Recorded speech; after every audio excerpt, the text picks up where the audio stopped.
වේදනාව දැනෙන කැම නිසා නෙවෙයි දත්වල සංවේදීතාවය නිසායි. විසඳුම නව සෙන්සිටිව් එක්ස්පර්ට් by සිග්නල්. තත්පර 30න් වේදනාවට සහනයක්. නැවත මතුවීම වැළැක්වීමටද උපකාරී වේ. දත්වල සංවේදීතාවය නිසා ඇතිවන වේදනාව ඔබත් පරාජය කරන්න. නව sensitive expert by signal.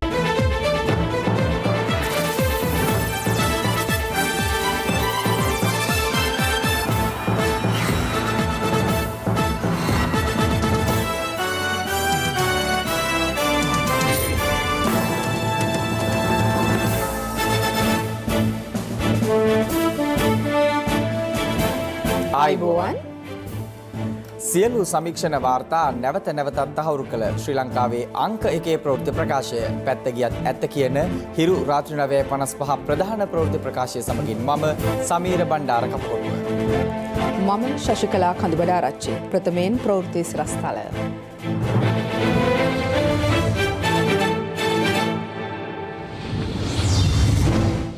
Covid මරණ 50ට ආසන්න වෙයි. මිනුවන්ගොඩ පෑලියගොඩ කොවිඩ් පොකුර 12000 ඉක්මවයි. හුදකලා ප්‍රදේශවල නීති කඩකල පිරිසක් ගුවන් මෙහෙයුමකින් අත්අඩංගුවට. දින 5ක් තුළ කොළඹින් කොවිඩ් ආසාදිතයින් 1083ක්. බෝගම්බර රැඳවියන් PCR පරීක්ෂණ ඉල්ලා උද්ඝෝෂණයක. හින්දු සම්මේලනයත් කොවිඩ් මරණ භූමිදානයට අවසර ඉල්ලයි. මේ රටේ වෙනම පිරිසක් භූමිදාන කරන්න ඕනේ කියලා ඉල්ලනවා නම් හින්දුවරුන් හැටියට අපිටත් ඉල්ලීමක් කරන්න වෙනවා.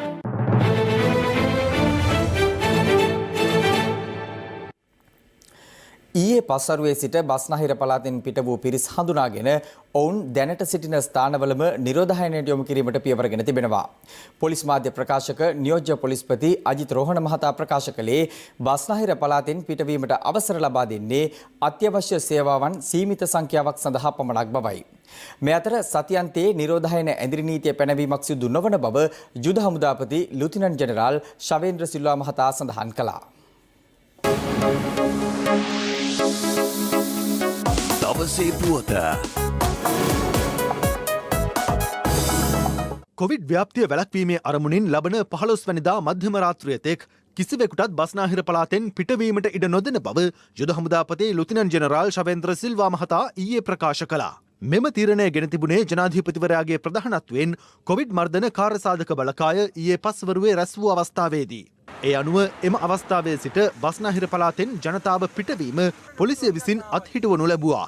කුමන හේතුවක් මතවත් අද හෙට සෙනසුරාදා සහ ඉරිදා බස්නාහිර පළාතෙන් පිටවීමට අවස්ථාව ලැබෙන්නේ නැහැ. ඒ වගේම බස්නාහිර පළාතෙන් පිටතට කිසිම ආකාරයක පොදු ප්‍රවාහන සේවාවන් ක්‍රියාත්මක වන්නේ නැහැ. කෙසේ නමුත් බස්නාහිර පළාත තුලට ඇතුළු වීමට බාධාවක් නැහැ. එසේ ඇතුළු වුවත් නැවත පිටවීමට හැකියාව ලැබෙන්නේ ඉරිදායින් පසුව. පොලිසිය මීට පෙර නිකුත් කරලා තියෙනවා යම් ආයතන 112ක සේවක සේවිකාවන්ට හැඳුනුම්පත භාවිතා කරමින් ගමන් කිරීමට. නමුත් එය මේ සඳහා අදාළ වෙන්නේ නැහැ. ඒ චක්‍රලේඛනය අවලංගු කර තිබෙනවා. කෙසේ නමුත් අතිශය අත්‍යවශ්‍ය සේවාවක් වෙනවා නම් උදාහරණයක් ඇටියට සෞඛ්‍ය, ජලය, විදුලිය, sannivedana, මාධ්‍ය නැත්නම් ආහාර ඖෂධ සම්බන්ධ අත්‍යවශ්‍ය සේවාවක් වෙනවා නම් එම ආයතන වලට පමණක් හැකියාවක් තිබෙනවා. අදාළ මාර්ග බාධක වලදී තමුන්ගේ රාජකාරී හැඳුනුම්පත පෙන්වීමෙන් ගමන් කිරීම. ඒ වගේම අපි ප්‍රාදේශීය පොලිස් ස්ථාන වෙත දැනුම් දී තිබෙනවා. යම් කිසි කෙනෙක් බස්නාහිර පළාතෙන් පැමිණෙනවා නම් ඔවුන් සම්බන්ධයෙන් නිරන්තරව විමර්ශනයක් කරන්න ඒ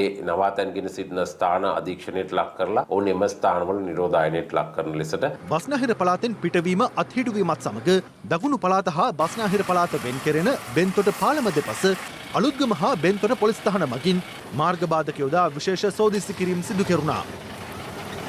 බස්නාහිර පළාතෙන් පිටවීම තහනම් කරමින් රජය ඊයේ පස්වරුවේ දැනුම් දුන් තීරණය නොදැන පැමිණි පිරිස් හරවා යවුණේ මෙලෙසින්.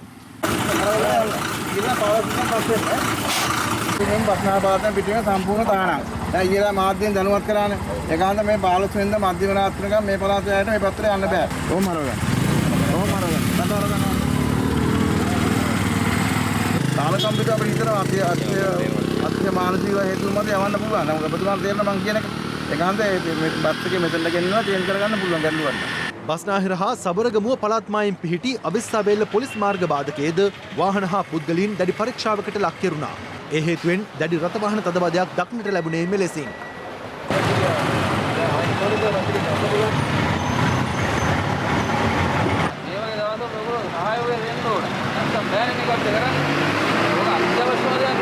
මේ අතර බස්නාහිර පළාත හා දකුණු පළාත වෙන් කරන වැලිපැන්න අධිවේගී පිවිසුම අසලද පොලිස් මාර්ගබාධක යොදා විශේෂ සෝදිසි කිරීම් සිදු කෙරුණා.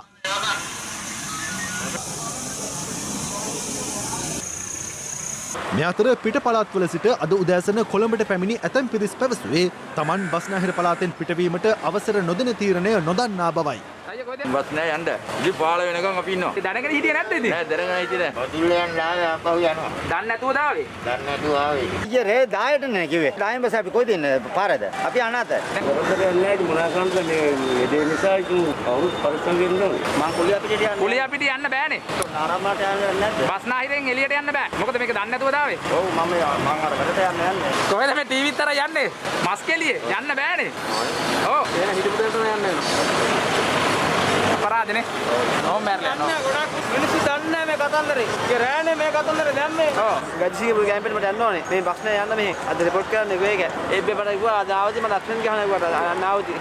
බස්නාහිර පළාත සම්බන්ධයෙන් සංචාරන සීමා පැනීමත් සමගම එය නොදැනුවත්ව අද දිනේ වන විට බස්නාහිර පළාතට පුද්ගලයන් සම්බන්ධයෙන් යම් සහනයක් තිබෙන අද පිට යාමට මම ක්‍රමවේදයක් තියෙනවද? අපි ඒ ගැන දැනට සලකා බලාගෙන යනවා. නමුත් දැනට තියෙන තත්ත්වය අනුව ඔවුන් මේ ප්‍රදේශයේ රැඳී සිටින්න අවශ්‍යයි. අපි දන්නේ බස්නාහිර පළාතට ඇවිල්ලා ඒ අය කවුරු සමග මිශ්‍ර වුණාද, කුමන ස්ථානවලට ගියාද, ආසාදිතයෝ ඉන්න ප්‍රදේශවලට ගියාද කියලා. ඒ නිසා විශේෂයෙන්ම මේ දින කිහිපය තුළ ඔවුන් රැඳී සිටීම අවශ්‍ය වෙනවා. මේ අතර ලබන සෙනසුරාදා සහ ඉරිදා සියලු මගී දුම්රිය ගමන් අවලංගු කර ඇති බව දුම්රිය දෙපාර්තමේන්තුව පවසනවා. කෙසේ වෙතත් සඳුදා සිට සුපුරුදු පරිදි දැනට ධාවනය කරන කාර්යාල දුම්රිය සහ ප්‍රාදේශීය වශයෙන් ධාවනය කරන දුම්රිය ධාවනය කරන බවයි දුම්රිය දෙපාර්තමේන්තුව සඳහන් කළේ. මේ අතර සතියන්තයේ නිරෝධායන ඇඳිරි නීතිය පැනවීමක් සිදු නොවන බව යුද හමුදාපති ලුතිනන්ට් ජෙනරාල් ශවේන්ද්‍ර සිල්වා මහතා ප්‍රකාශ කළා.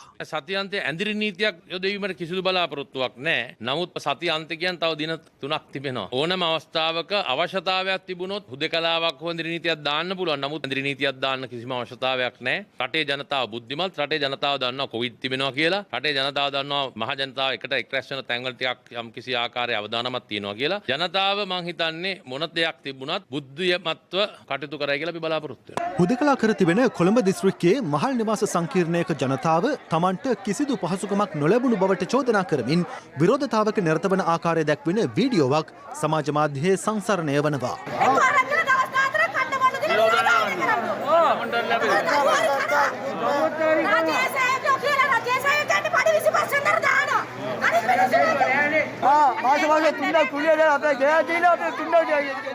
ජනතුමනි අපිට සානාධාර දෙන්න. සානාධාර කියන්නේ ෆන්ඩා එක. ජාදා කඩමන්ද දෙනානේ ඒක දෙන්න. කොවිඩ් ව්‍යාප්තිය පාලනය කිරීමේ අරමුණින් හුදකලා කර ඇති ප්‍රදේශවල නිරෝධායන නීති කඩ කරන පුද්ගලයන් හඳුනාගෙන අත්අඩංගුවට ගැනීමේ ගුවන් මෙහෙයුමක් අද ආරම්භ වුණා. ශ්‍රී ලංකා ගුවන් හමුදාවේ සහ පොලිස් විශේෂකාර්ය බලකායේ සහාය ඇතිව දියත් කළ මෙම මෙහෙයුමේදී නීති කඩන පිරිස් අත්අඩංගුවට ගැනීමටත් හැකි වුණා. කොවිඩ් ව්‍යාප්තිය පාලනය කිරීමේ අරමුණින් දිවයිනේ පොලිස් වසම් 27ක් සහ ග්‍රාම සේවා වසම් 5ක් මේ වන විටත් හුදකලා කර තිබෙනවා. නිරෝධායන නීතියට අනුව එම හුදකලා ප්‍රදේශවල ජනතාවට සිය නිවසින් බැහැරට පැමිණීමට හෝ හැකියාවක් නැහැ. කෙසේ වෙතත් නිරන්තරයෙන් පොලිසියට තොරතුරු වාර්තා වන්නේ එම හුදකලා කර ඇති ප්‍රදේශවල ජනතාව නිරෝධායන නීති කඩ කරමින් අනාරක්ෂිත ලෙස හැසිරෙන බවටයි. එලෙස හැසිරෙන ජනතාව හඳුනා ගැනීම සඳහා ශ්‍රී ලංකා පොලිසිය ගුවන් හමුදාව සහ පොලිස් විශේෂකාර්ය බලකාය සමග එක්ව අද ගුවන් මෙහෙයුමක් ආරම්භ කළා. මේ වෙල්ලම් පිටින් ගම කරම් සිටි එක ඇතුළේ ඉතිහාස ටික. අද මේ මූද ලයින් එක තමයි තියෙන්නේ ඉල්ල මේ පැත්තේ. ඒක සර් මේ මැප් එකේ අපි ප්ලොට් කරලා ඒකේ සීක්වන්ස් එකට ෆ්ලයි කරමු. හරි. යන්නේ සර්ලා දෙන්න. ඔව් මේ දෙන්නා දෙනවා. ෆ්ලයි කරනවා. එම මෙහෙයුමට හිරු ප්‍රවෘත්ති කණ්ඩායමත් එක් වුණා. ගුවන් හමුදාවට අයත් බෙල් 212 වර්ගයේ හෙලිකොප්ටර් යානයක් අද පස්වරු 3:40ට පමණ කොළඹ වරායාසන්නේ පිහිටි හෙලිකොප්ටර් අංගණයෙන් ගුවන් ගත වුණේ කොළඹ දිස්ත්‍රික්කයේ හුදකලා කර ඇති ප්‍රදේශ වෙතයි.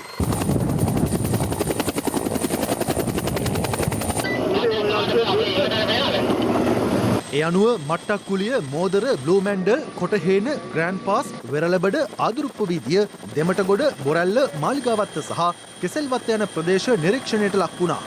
මේ අතරතුර මෝදර පොලිස් ස්ථානය අසල තවත් මෙහෙයුමක් ක්‍රියාත්මක වුණේ නිරෝධායන නීති කඩ කරන පුද්ගලයන් අත්අඩංගුවට ගැනීම සඳහායි. පළවෙනි එක මේ ස්ටීෆුයි අනිත් බයික් එක සේරම යද්දි ඩිටෙක්ට් කරද්දි බලන්න ඒගොල්ලෝ මාක්ස් දාලාද නැද්ද කියලා නැත්නම් ඩිස්ටන්ස් එක තියාගෙන ඉඳලා පොලිසියට ගෙනල්ලා ඉදිරිපත් කරනවා. මොකද නැත්නම් මේකෙදි මෙතන ආපු කෙනෙකුට හරි ඉවරලා මේ කොවිඩ් පොසිටිව් එකක් තියෙන එක්කෙනෙක්ගෙන් හැදුනොත් මේ මුළු සේරම තමයි නිරෝධායන කරන්නේ.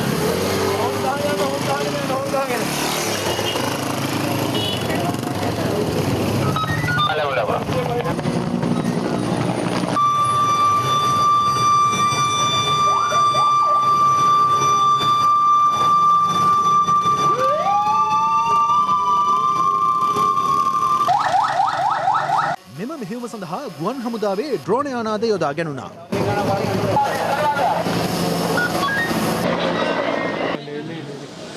හුදකලා කර ඇති ප්‍රදේශවල ජනතාව නිරෝධායන නීති කඩ කරමින් හැසිරෙන ආකාරය ගුවනට නිරීක්ෂණය වුණේ මේ ආකාරයෙන්.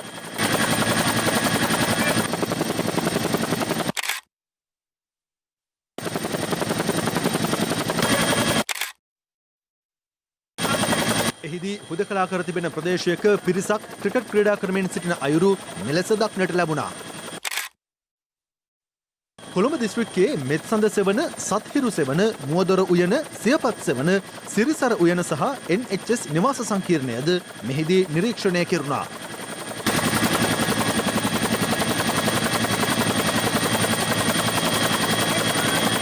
නිරෝධායන නීති කඩ කරන්නන් පිළිබඳ ගුවනේ සිට දැනුම් දුන්නේ එම ප්‍රදේශවල විශේෂ ජංගම සංචාරයේ නිරත වන පොලිස් සහ පොලිස් විශේෂකාර බලකා කණ්ඩායම් වෙතයි.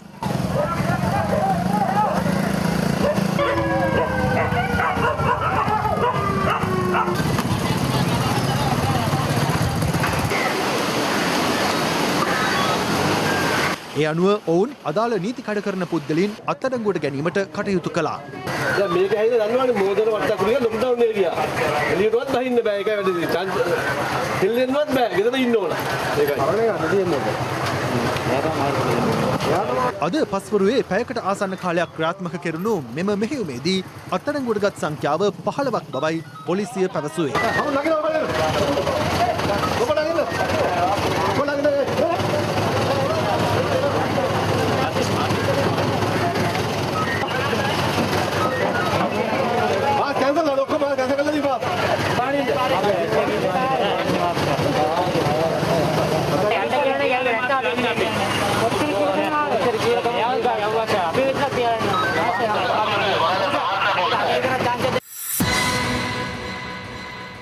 මිනුවන්ගොඩ සහ පෑලියගොඩ කොවිඩ් පොකුර අද 12000 සීමාව පසු කර ගියා.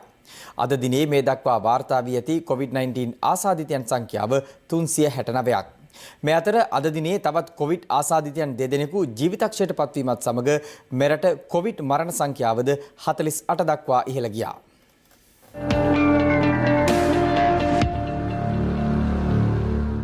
කොවිඩ් ආසාදිතව අද මියගොස් ඇත්තේ කොළඹ 12 ප්‍රදේශයේ පදිංචි 54 හැවිරිදි පුද්ගලයෙකු සහ මීගොඩ ප්‍රදේශයේ පදිංචිව සිටි 45 හැවිරිදි පුද්ගලයෙක්. ඔවුන් දෙදෙනා මුල්ලේරියාව රෝහලේ ප්‍රතිකාර ලබමින් සිටියේදී මියගොස් ඇති අතර දේහයන් පිළිබඳ අවසන් කටයුතු නිරෝධායන නීති අනුව කොළොන්නාව පොදු සුසාන භූමියේදී සිදු කෙරුණා. ඊයේ මියගිය පුද්ගලයන් වූයේ පාන්දුර ප්‍රදේශයේ පදිංචිව සිටි අවුරුදු 80ක පිරිමි පුද්ගලයෙක්, කොළඹ 11 ප්‍රදේශයේ පදිංචි අවුරුදු 40ක පිරිමි පුද්ගලයෙක්, කැලණිය ප්‍රදේශයේ අවුරුදු 45ක පිරිමි පුද්ගලයෙක්, කොළඹ 10 මාලිගාවත ප්‍රදේශයේ 68 හැවිරිදි කාන්තාවක් සහ ඉඹුල්ගොඩ ප්‍රදේශයේ පදිංචිව සිටි 63 හැවිරිදි පුද්ගලයෙක්. යනුව කොවිඩ් දෙවන රැල්ල ව්‍යාප්තිය ආරම්භී ගත වූ මාසකොත් සතියක කාලයක් තුළ වාර්තා වූ කොවිඩ් මරණ සංඛ්‍යාව 33ක්. ඉන් ඊයේ දිනයේද ඇතුළුව දින 3කදී දිනකට කොවිඩ් මරණ 5 බැගින් වාර්තා වී තිබුණා. ඊයේ වාර්තා වූ ආසාදිතයින් 625 දෙනා අතුරින් වැඩිම ආසාදිතයින් සංඛ්‍යාව වන 264 වාර්තා වන්නේ කොළඹ දිස්ත්‍රික්කයෙන්. ගත වූ දින කිහිපය තුළ කොළඹ දිස්ත්‍රික්කයේ වැඩිම ආසාදිතයින් වාර්තා වී ඇත්තේ ඊයේ දිනේදී. ඒ අනුව ගෙවුණු දින 5ක කාලය තුළ කොළඹ දිස්ත්‍රික්කයෙන් වාර්තා වූ මුළු ආසාදිතයින් සංඛ්‍යාව 1083ක්. ගම්පහ දිස්ත්‍රික්කයෙන් 136 දෙනෙකු සහ කළුතර දිස්ත්‍රික්කයෙන් 18 දෙනෙකු වාර්තා වුණා. මේ අතර කොළඹ ප්‍රාදේශීය ලේකම් කාර්යාලයේ සංවර්ධන නිලධාරිණයක් ඇතුළු 5 දෙනෙකුට කොවිඩ් වෛරසය ආසාදනය වීම හේතුවෙන් එම කාර්යාලය තාවකාලිකව වසා දැමීමට කටයුතු කෙරුණා. ඔවුන් ආසාදිත තත්ත්වයට පත් වුණේ අපි හිතන්නේ එතන බලපත්‍ර ලබා ගැනීමට පැමිණි පුද්ගලයන්ගෙන් වෙන්නේ නැති කියලා තමයි. ආසාදිත තත්ත්වයේ මත අපි තීරණයක් ගත්තා කොළඹ දිස්ත්‍රික්කයේ පිහිටි කොළඹ ප්‍රාදේශීය ලේකම් කාර්යාලයේ තාවකාලිකව දින කිහිපයකට රාජකාරී කටයුතු අත්අඩංගුවට කොළඹ ප්‍රාදේශීය ලේකම් කාර්යාලයෙන් සිදු කරන සියලුම රාජකාරී කටයුතු මේ වෙනකොට දිස්ත්‍රික් ලේකම් කාර්යාලය මගින් අපි සිද්ධ කරනවා. බත්තරමුල්ල ප්‍රදේශයේ සිදු කළ අහඹු PCR පරීක්ෂණ මගින් නගරයේ සිටි එක් යාචකයෙකුට කොවිඩ් ආසාදිත බවට හඳුනාගෙන තිබෙනවා. ඒ අනුව තවත් යාචකයින් 8 දෙනෙකු නිරෝධායනට යොමු කෙරුණා. මේ අතර පොලිසියේ කොවිඩ් ආසාදිතයින් සංඛ්‍යාව 686ක් දක්වා ඉහළ ගොස් තිබෙනවා. පොලිස් නිලධාරීන් 3000කට ආසන්න සංඛ්‍යාවක් නිරෝධායන මධ්‍යස්ථානවල සිටිනවා. ඔවුන් අතරින් තමයි දිනපතා මේ කොවිඩ් රෝගීන් බිහි වෙන්නේ. සාමාන්‍ය රාජකාරී කරන 87000ක් පොලිස් නිලධාරීන් නිරුපද්‍රිතව මේ රෝගය වළක්වා ගැනීමට අවශ්‍ය නිසි පියවර අරගෙන ඔවුන්ගේ ඒ කටයුතු ඒ ආකාරයෙන් සිදු කරනු ලබනවා. විදේශගත ශ්‍රී ලාංකිකයින් 98 දෙනෙකුද කොවිඩ් වසංගතයෙන් මිය ගොස් ඇති බව විදේශ අමාත්‍යාංශයේ කොවිඩ් ඒකකයේ අධ්‍යක්ෂ ජෙනරාල් කන්දීපන් බාලා මහතා ප්‍රකාශ කළා. මියගිය අය අතුරින් 80 දෙනෙක් වාර්තා වන්නේ මැද පෙරදිග රටවල් වලින්. හලාවත වැවිලි සමාගමට අයත් ප්‍රධාන කාර්යාලයේ ආරක්ෂක නිලධාරියෙකුට කොවිඩ් වෛරසය ආසාදිත බවට තහවුරු වීම හේතුවෙන් එම කාර්යාලය අද සහ හෙට වසා දැමීමටත් සේවා අවශ්‍යතා සඳහා පසුගිය 10 වනදා පැමිණි පිරිස් සහ සේවකයින් ස්වයං නිරෝධායනය සඳහා යොමු කර තිබෙනවා. නිරෝධායන නීති අනුගමනය කරමින් විවාහ මංගලෝත්සව සංවිධානය කරන්නේද යන්න පිළිබඳ සොයා බැලීමට හික්කඩුව ප්‍රදේශයේ උත්සව ශාලාවකට මහජන සෞඛ්‍ය පරීක්ෂකවරුන් පැමිණ නිරීක්ෂණය කළේ මේ ආකාරයෙන්. අහුන්ගල්ල වෙරළේ මාදල් එලීමෙන් අද විශාල මාළු තොගයක් හසු වී ඇති අතර ඒවා මිලදී ගැනීමට නිරෝධායන නීති සහ සෞඛ්‍ය ආරක්ෂිත ක්‍රම අනුගමනය නොකරමින් ජනතාව රැස්ව සිටියේ මෙලෙසින්. පහුගිය කාලය පුරා පිටකොටුවේ මාස් නැතුව හැමතැනම හිටියා. බස්වල එහෙම හිටියා. ඔබේ මුඛාවරණයේ තිබුණේ නිකටේ හරි බෙල්ලේ හරි. ඔබ අත් හේදුවේ නෑ. පහුගිය කාලේ ප්‍රිය සම්භාෂණ සාද අපි දැක්කා. අපි හැම වෙලෙයිම ඔබට අවවාද කරා මේවා කරනකොට කොවිඩ් පැතිරෙන්න පුළුවන් කියලා. නමුත් දැන් ඒක වෙලා ඉවරයි. තවදුරටත් පරිස්සම් වෙන්න ඕන නම් ලක්ෂ ගාණින් රෝගීන් මැරුණු දසදහස් ගාණින් රෝගීන් මිය ගිය බොහෝ රටවල් පැතිරීම පාලනය කරගෙන තියෙනවා. කරන්දෙනිය උර්ගස්මන් හන්දිය ප්‍රදේශයේ පසුගිය දිනවල සිදු කළ PCR පරීක්ෂණ වලින් 7 දෙනෙකු කොවිඩ් ආසාදිතින් බවට තහවුරු වී තිබෙනවා. ඔවුන් අතරින් 5 දෙනෙකුම එකම පවුලේ සමාජිකින් බවත් වාර්තා වුණා. පාදුක්ක ප්‍රාදේශීය ලේකම් කාර්යාලයේ නිලධාරියෙකුටද කොවිඩ් ආසාදිත බවට තහවුරු වීමත් සමග ආශ්‍රිතයින් නිරෝධායනට යොමු කෙරුණා. ඔහු හොරණ ප්‍රදේශයේ පදිංචිකරුවෙකු වන අතර පෑලියගොඩ මත්ස්‍ය වෙළඳ පොලේ ආසාදිතයෙකුගේ ආශ්‍රිතයෙකු බව අනාවරණ වී තිබෙනවා. මේ අතර ගාල්ල කරන්දෙනිය ප්‍රදේශයේ මව පියා සහ 7 අවුරුදු දරුවෙකුට COVID-19 ආසාදනය වී තිබෙනවා. මෙම ආසාදිතින් හම්බන්තොට සහ කඹුරුගම රෝහල් වෙත යොමු කිරීමට කටයුතු කර තිබෙනවා. තමන්ට PCR පරීක්ෂණ කරන ලෙස ඉල්ලමින් බෝගම්බර පැරණි බන්ධනාගාරයේ රැඳවියන් පිරිසක් අද එහි වහලේ මත නැගී උද්ඝෝෂණයක නිරත වුණා. කෙසේ වෙතත් බන්ධනාගාර කොමසාරිස් ජෙනරාල් තුෂාර උපුල්දෙනිය මහතා ප්‍රකාශ කළේ මෙවන විට දිවයින පුරා බන්ධනාගාර රැඳවියන් 9500ගේ පමණ PCR පරීක්ෂණ සිදු කර ඇති බවයි. මේ වන විට දිවින පුරා බන්ධනාගාර ආශ්‍රිතව රැඳවියන් 158 දෙනෙකු COVID-19 ආසාදිතින් බවට පත්ව තිබෙනවා. ඊට අමතරව බන්ධනාගාර නියාමකවරු 30 දෙනෙකු හා බන්ධනාගාර වෛද්‍ය කාර්ය මණ්ඩලයට අයත් ඖෂධ සංයෝජකවරියක්ද ආසාදිතින් වී ඇති බවයි බන්ධනාගාර දෙපාර්තමේන්තුව පවසන්නේ. මේ අතර මේ වන විට නිරෝධායන මධ්‍යස්ථානයක් බවට පත් කර ඇති පැරණි බෝගම්බර බන්ධනාගාරයේ වහලය මත නැගී රැඳවියන් පිරිසක් අද පෙරවරුවේ උද්ඝෝෂණයක නිරත වුණා. රැඳවියන් මෙහිදී ප්‍රකාශ කළේ කොවිඩ් ආසාදිතින් හා නිරෝධායනට යොමු කළ පිරිස්ද එක්ව රඳවා තැබීම අනෙක් රැඳවියන්ගේ සෞඛ්‍යයට තර්ජනයක් බවයි. උද්ඝෝෂණයේ නිරත පිරිස ඉල්ලා සිටියේ තමන්ට ඉක්මනින් PCR පරීක්ෂණ සිදු කරන ලෙස හෝ වෙනත් බන්ධනාගාරයකට මාරු කර යවන ලෙසයි.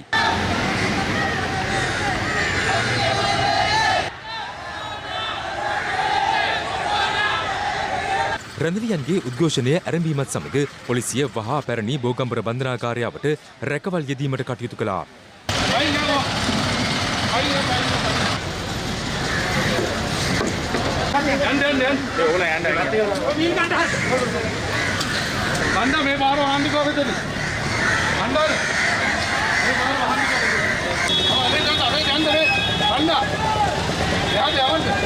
පස්වරු 1:30ට පමණ බන්ධනාගාර බස් රථ පැමිණ රැඳවියන් පිරිසක් මීගමු හා කෑගල්ල බන්ධනාගාර වෙත රැගෙන යාමටයි කටයුතු කළේ.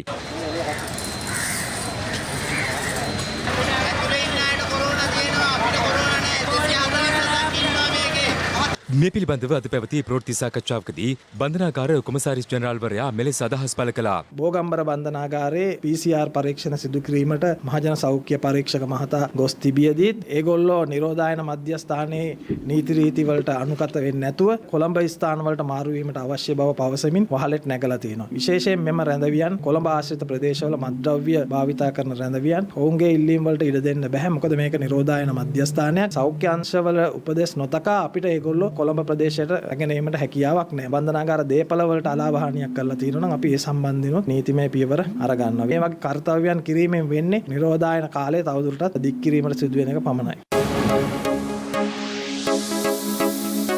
දවසේ පුවත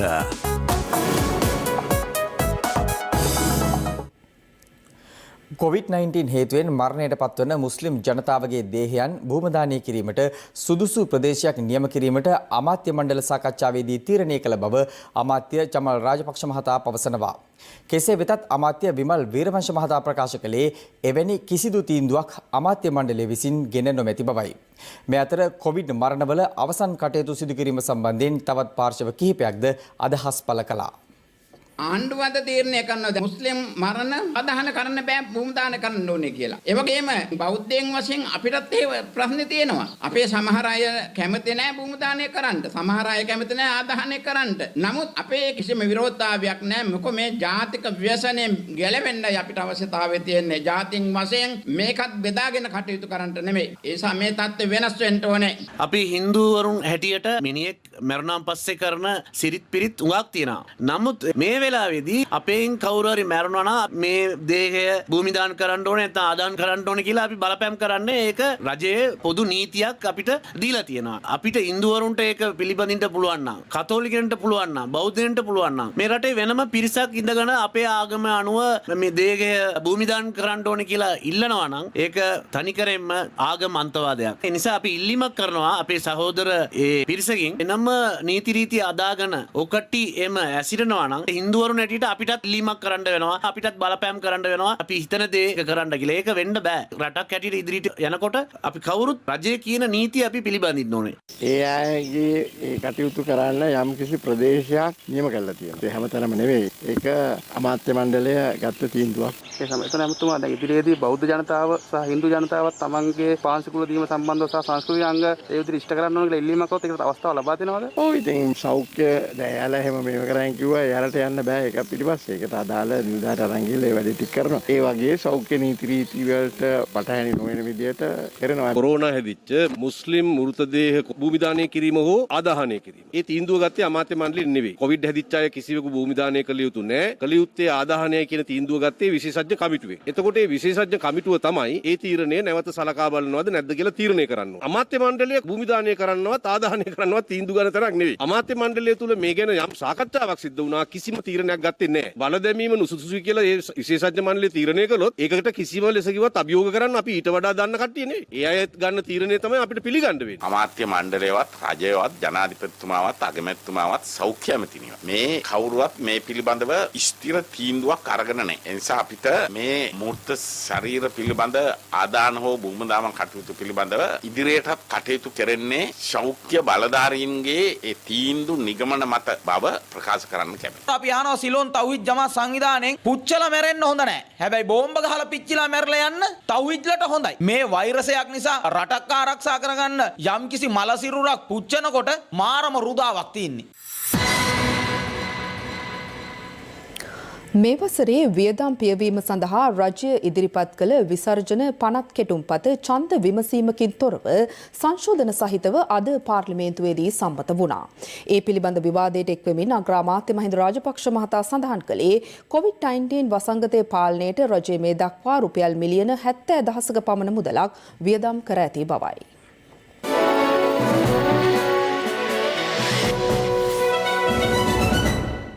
ඇති රජය 20 වර්ෂය සඳහා විසර්ජන පනත් ඉදිරිපත් කර තිබුණේ නැහැ. පසුගිය වසරවල අයවැය පරතරය පියවීමේදී දක්නට ලැබූ ප්‍රධාන ලක්ෂණයක් වී තිබුණේ රජය විසින් කර ඇති වියදම් සඳහා වසර ගණනාවක් තුළ සැපයුම්කරුවන් හා ප්‍රතිලාභීන්ට එම මුදල් නොගෙවා තිබීමයි. මේ නිසා 2019 වර්ෂයේදී වාර්තා කර ඇති අයවැය හිඟේද සැබෑ රාජ්‍ය මුල්‍ය තත්ත්වය වසන් කිරීමක් වෙනවා. මෙය පසුගිය රජයේ රාජ්‍ය මුල්‍ය කළමනාකරණයේදී සිදු කළ ප්‍රධාන වගකීම් පැහැර ගැනීමක්. කරු කතානායකතුමනි, කොරෝනා වෛරසය කළමනාකරණයට විශාල ප්‍රයත්නයක් දරා තිබෙනවා. කෙසේ වුවත් රෝගීන් හඳුනා ගැනීම, නිරෝධායන, නියම පරීක්ෂණ හා ආශ්‍රිත සුබසාධන කටයුතු සඳහා මේ වෙන විට රජය වියදම් කර ඇති මුදල් ප්‍රමාණය දැනට රුපියල් මිලියන 70,000ක් පමණ වෙනවා. මේ 2020 සිට වාර්ෂිකව ගෙවීමට ඇති විදේශ ණය සේවා ප්‍රමාණය ඩොලර් මිලියන 4,200ක් පමණ වෙනවා. මේ රජය 2020 සඳහා ගෙවීමට තිබූ විදේශ ණය ඇතුළු සියලු ණය ගෙවූ බවද එම කරු සභාවට වාර්තා කරන්නේ ඒ මහත් සතුටකිනි. ග්‍රාමාත්‍යතුමා අද මෙතෙන්ට ඇවිල්ලා කියවන මේ අයවැය කතාව ඇත්ත වශයෙන්ම රජය දැන් දරාපු වියදම් අද විසර්ජන පනතකින් මෙහි ඉදිරිපත් කරලා මේක සම්මත කරන්න කියලා අපෙන් ඉල්ලනවා. මේ ආණ්ඩුවට බැරි වෙලා තියෙනවා මේක කලින් ඇවිල්ලා අනුමත කරගන්න. මේ ඔක්කොම ඉතින් කොරෝනා සලුව පසුපස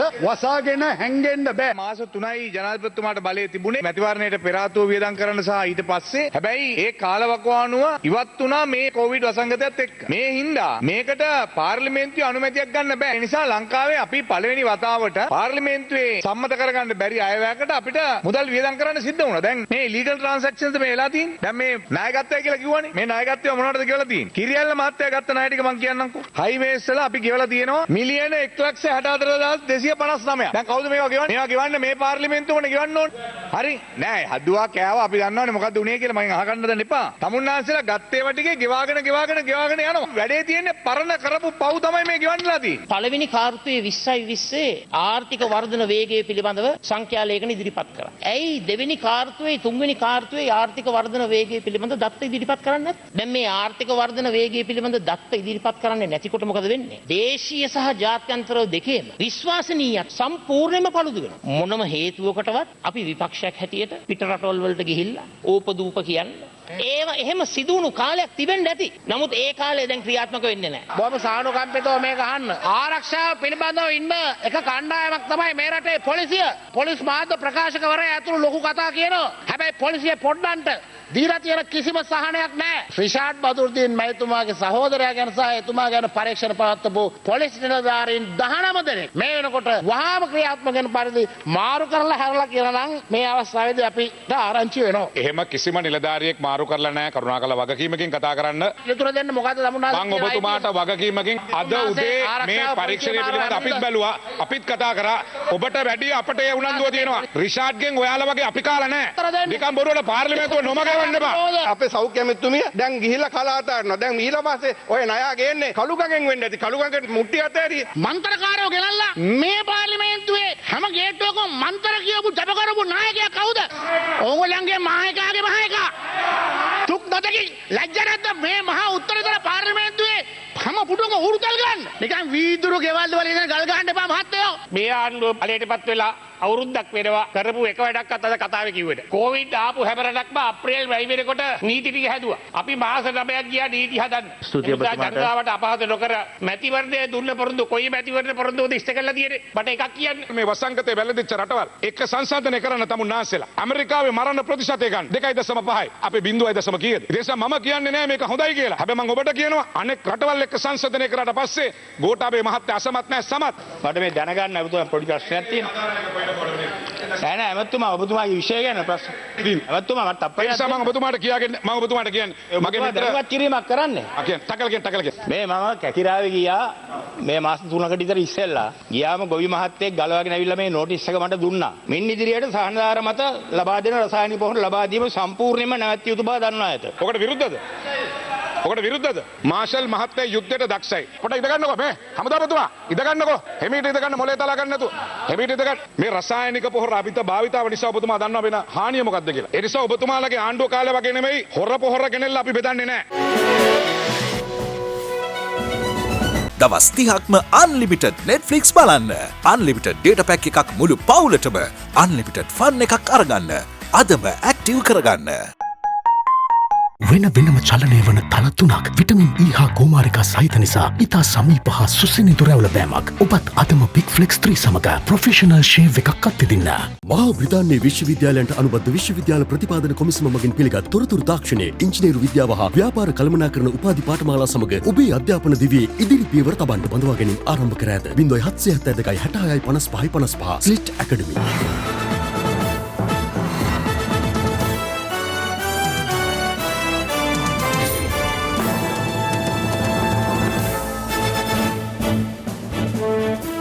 දේශපාලනික වශයෙන් තමන්ගෙන් පලිගැනීම සඳහා මූල්‍ය අපරාධ විමර්ශන කොට්ටාසය විසින් අධිකරණය නොමග යවා තමන්ට එරෙහිව වරෙන්තුවක් ලබාගෙන ඇති බව ඇමරිකාවේ හිටපු ශ්‍රී ලංකා තානාපති ජාලිය වික්‍රමසූරිය මහතා පවසනවා. ඒ දේශපාලන පලිගැනීම් පිළිබඳ සොයා බලන ජනාධිපති පරීක්ෂණ කොමිෂන් සභාව හමුවේ ස්කයිප් තාක්ෂණය ඔස්සේ ඇමරිකා එක්සත් ජනපදයේ සිට සාක්ෂි ලබා දෙමින් අධිකරණය මගහැරීමේ හේතුවෙන් වරෙන්තු නිකුත්ව සිටින ඇමරිකාවේ හිටපු ශ්‍රී ලංකා තානාපති ජාලිය වික්‍රමසූරිය මහතා එලෙස වරෙන්තු නිකුත් වී වසර 2කට පමණ පසු පළමුවරට දේශපාලන පලිගැනීම් පිළිබඳ සොයා බලන ජනාධිපති පරීක්ෂණ කොමිෂන් සභාව හමුවේ අද ප්‍රසිද්ධියේ පෙනී සිටියා. ඒ ස්කයිප් තාක්ෂණය ඔස්සේ ඇමරිකාවේ ජෝර්ජියා ප්‍රාන්තයේ සිටයි. එක්සත් ජනපද තානාපති ධුරය දරූ කාලය තුළ ගොඩනැගිල්ලක් මිලදී ගැනීමේදී රජයේ මුදල් අයථා ලෙස පරිහරණය කිරීමේ චෝදනා මත 2016 වසරේදී අපරාධ පරීක්ෂණ දෙපාර්තමේන්තුව විසින් අත්අඩංගුවටගෙන රිමාන්ඩ් බන්ධනාගාරගත කිරීම හේතුවෙන් තමන්ව දේශපාලනමය පලිගැනීමට ලක් කරනු බවට ඔහු විසින් කොමිසම හමුවේ පැමිණිල්ලක් ගොනු කර තිබූ අතර එය අද විභාගයට ගත්තා. සාක්ෂි ලබා දීම ආරම්භ කරමින් ඔහු පැවසුවේ 2016 නොවැම්බර් මාස 17 වන දින ඇමරිකාව බලා පිටත් යාම සඳහා සිය පවුලේ අය සමග කටුනායක ජාත්‍යන්තර ගුවන්තොටුපළ වෙත පැමිණි අවස්ථාවේදී තමාට සංචාරක තහනමක් පනවා ඇති බව පවසමින් මූල්‍ය අපරාධ විමර්ශන කොට්ටාශයේ නිලධාරීන් ප්‍රකාශයක් ලබා ගැනීම සඳහා පැමිණෙන ලෙස එදින අලුයම එකට පමණ දැනුම් දුන් බවයි. වෙබ් අඩවියක පළවී තිබූ ලිපියක් පෙන්වමින් අරිලේගහ මන්දිරයේ ක්‍රියාත්මක වූ දෝෂණ විරෝධී කමිටුවේ සිටි ජනාධිපති නීතිඥ උපුල් ජයසූරිය මහතා සිදු කළ පැමිණිල්ලකට අනුව ප්‍රශ්න කරන බව මූල්‍ය අපරාධ විමර්ශන කොට්ටාශයේ නිලධාරීන් තමාට පැවසූ බව ජාලිය වික්‍රමසූරිය මහතා සඳහන් කළා. මේක දූෂණ විරෝධී කාර්යාලයේ සහ පොලිස්පති පුජිත් ජයසුන්දරගේ අනක් බව මට ඒ අවස්ථාවේදී හැඟී ගියා. මේ සිද්ධිය වුණේ නොවැම්බර් 17 වෙනිදා. නොවැම්බර් 18 වෙනිදා මහින්ද රාජපක්ෂ මහත්මයාගේ උපන්දිනය. ඔවුන්ට අවශ්‍ය වුණේ ඒ දවසේදී මාව අත්අඩංගුවට අරගෙන ප්‍රවෘත්තියක් පළ කරලා ප්‍රචාරයක් දෙන්න. ඒ හරහා උපන්දින ගෞරවය නැති කරන්න ඔවුන්ට උමනා බව මට වැටහුණා. මව කොටුව උසාවියට ඉදිරිපත් කරන්න නියමිතව තිබුණේ 18 වෙනිදා උදේ පාන්දර 2ට විතර. මව කොටුව පොලිසියට ගෙමිත් ප්‍රකාශයක් සටහන් කරගත්තා. ඊට පස්සේ යලිත් වරක් මූල්‍ය අපරාධ විමර්ශන කොට්ටාශයට මාව ගෙනල්ලා එලෙස ලබා දුන් ප්‍රකාශය වෙනස් කරලා මට කියලා නැවත අත්සනක් ලබා ගත්තා. එම ප්‍රකාශය වෙනස් කළා කියලා මම දැනගත්තේ අත්සන යෙදුරට පස්සේ. ඒ අනුව 2016 නොවැම්බර් 18 වන දින කොටුව මහේස්ත්‍රාත් අධිකරණයට ඉදිරිපත් කිරීමේ අනතුරුව මූල්‍ය අපරාධ විමර්ශන කොට්ටාශය නිලධාරීන් ඉදිරිපත් කළ අසත්‍ය කරුණු ඇතුළත් බී වාර්තා පදනම් කරගනිමින් තමාව රක්ෂිත බන්ධනාගාරගත කළ බවද ජාලිය වික්‍රමසූරිය මහතා කොමිසම හමුවේ ප්‍රකාශ කළා. මාස 4ක් රිමාන්ඩ් භාරයේ සිටි තමන් දැඩි අප කොන්දේසි මත විදේශ ප්‍රතිකාර ලබා ගැනීම සඳහා සති 6ක කාලයකට මුදා හැරි බවත් ඒ අනුව තමන් යලිත් ඇමරිකාව බලා පිටත්ව ගිය බවත් ඔහු කියා සිටියා. එහිදී සිදු කළ ශල්‍ය කර්මයකින් අනතුරුව නියමිත කාලය ඇතුළත යලි මෙරටට පැමිණීමට උත්සාහ කළත් ඇමරිකානු බලධාරීන් ඊට ඉඩ නොදුන් බවත් තමන්ව ශ්‍රී ලංකාවට නොයවන ලෙස රජය දැනුම් දී ඇති බවද ඇමරිකාවේ බලධාරීන් දැනුම් දුන් බවත් සාක්ෂි දෙමින් වික්‍රමසූරිය මහතා සඳහන් කළා. එවන් පසුබිමක වත් මූල්‍ය අපරාධ විමර්ශන කොට්ටාශයේ නිලධාරීන් තමන් අධිකරණය මගහරමින් ඇමරිකාවේ සැඟව සිටින බවට අධිකරණයට කරුණු වාර්තා කර ඇති බැවින් තමන්ව අත්අඩංගුවට ගැනීම සඳහා ජාත්‍යන්තර රතු වරෙන්තුවක් නිකුත් වූ බවත් එම වරෙන්තුව තවමත් ක්‍රියාත්මක වන බවත් ඇමරිකානු අධිකරණයද තමන්ට එරෙහිව නඩු පවරා ඇති බවත් ඔහු සඳහන් කළා. එමෙන්ම ව්‍යානා සම්මුතියට අනුව තමන්ට හිමි වී තිබූ තානාපති මුක්තිය සහ වරප්‍රසාද අහිමි කිරීමට මූල්‍ය අපරාධ විමර්ශන කොට්ටාශය සහ පැවති යහපාලන රජයේ විදේශ කටයුතු අමාත්‍යාංශයේ නිලධාරීන් කෝට ලේඛන යොදාගෙන කටයුතු කළ බවත් ඔහු සාක්ෂි සහිතව කොමිසම හමුවේ කරුණු අනාවරණය කළා. මූල්‍ය අපරාධ විමර්ශන කොට්ටාශය තමා සිරගත කිරීමේ සිට මේ දක්වා සිදු කළ සෑම ක්‍රියාවක්ම ද්වේෂ සහගතව සහ නීති විරෝධී ක්‍රියාවන් බවත් තමන් කටයුතු කළේ කැබිනට් මණ්ඩලයේ අනුමැතිය හිමි වූ ගනුදෙනුවක් මත බවත් ජාලිය වික්‍රමසූරිය මහතා මෙහිදී කියා සිටියා. ඔහු සාක්ෂි ලබා දීමේදී වැඩි දුරටත් සඳහන් කළේ මෙරටට ඩොලර් 3,32,000ක ලාභයක්ද එමගින් හිමි වූ බවයි. අකුණු ලකේ නම හොබවන රට පුරාම රසගෙන යන අවුලේ සැවම රස කර කන මාතර ෆ්‍රීල නූඩල්ස් ටේස්ට් එකේ ට්‍රස්ට් එක. බැංකු ක්ෂේත්‍රයේ ප්‍රවීණයෙකු වීමේ ඉලක්කය ඔබ සතු නම් ශ්‍රී ලංකා බැංකුකරුවන්ගේ ආයතනය වෘත්තීය බැංකුකරණයේ ප්‍රමුඛයා. ලයිෆ් බොයි ෂැම්පූල ඇති කිරි ප්‍රෝටින් සහ මල්ටිවිටමින් හිසකෙස් මුල සිට පෝෂණය කර ශක්තිමත් කරයි. ලයිෆ් බොයි ෂැම්පූ ඔයත් ශක්තිමත්. සේෆ්ගාඩ් හෑන්ඩ් සැනිටයිසර් නවතම නිෂ්පාදන පෙළ නිරෝගිමත් දිවියකට.